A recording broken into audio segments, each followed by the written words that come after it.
একদমেতে সাধু রাজ্জাক ভাই আমার নায়ক হবে, খুব খুশি আমি।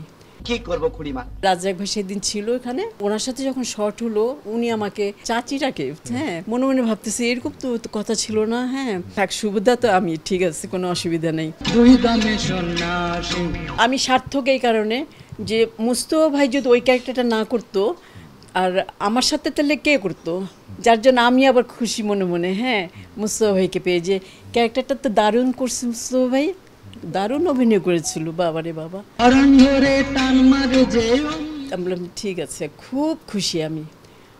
আমি যখন গেলাম আমাকে সাজা টাজা দিল, আমি আয়নার সামনে যখন দাঁড়ালাম দেখলাম যে হ্যাঁ আমাকে সুবিধার মতোই লাগতেছে। হ্যাঁ, তা বললাম যে যে ঠিক আছে আমি করব, মনে মনে ভাবতেছি যে করব। সবাই কাছ থেকে বললাম যে আপনি দোয়া করবেন, সবাইকে বললাম। দেখি কি রাজ্জাক ভাই সেদিন ছিল এখানে, রাজ্জাক ভাই আসলো, আসার পর বলল, দেখলাম কি যে ওনার সাথে যখন শর্ট হলো উনি আমাকে অন্য নামে ডাকতেছে,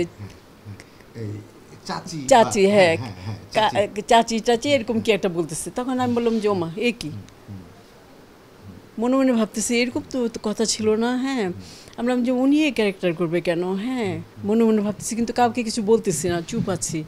মানুষ বলবে না যে কী ব্যাপার, এই সমস্ত রাজ্জাক সাহেবের কথা শুনে আসছে, কিন্তু এখন রাজ্জাক সাহেব না।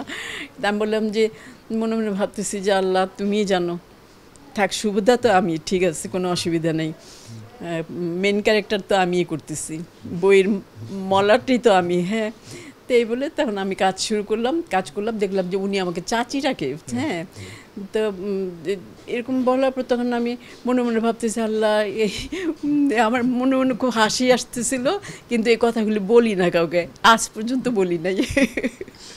এই প্রথম আজকে বললাম।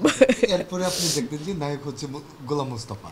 মুস্তফা ভাই কি সুন্দর অভিনয় করেছেন, দারুণ অভিনয় করেছেন মুস্তফা ভাই।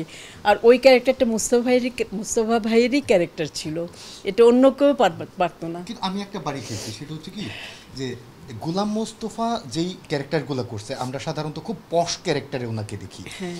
আমার লাইফে প্রথম হচ্ছে গরিবের ক্যারেক্টারে দেখলাম। কি সুন্দর করছে আল্লাহ, উফ, অপূর্ব অপূর্ব। মুস্তফা ভাই অনেক বড় মাপের শিল্পী ছিলেন, খুব বড় মাপের শিল্পী ছিলেন। আর আমার মানে আমি সার্থক এই কারণে যে মুস্তফা ভাই যদি ওই ক্যারেক্টারটা না করতো আর আমার সাথে তাহলে কে করতো, যার জন্য আমি আবার খুশি মনে মনে। হ্যাঁ, মুস্তফা ভাইকে পেয়ে, যে ক্যারেক্টারটা তো দারুণ করছে মুস্তফা ভাই, দারুণ অভিনয় করেছিল, বাবারে বাবা।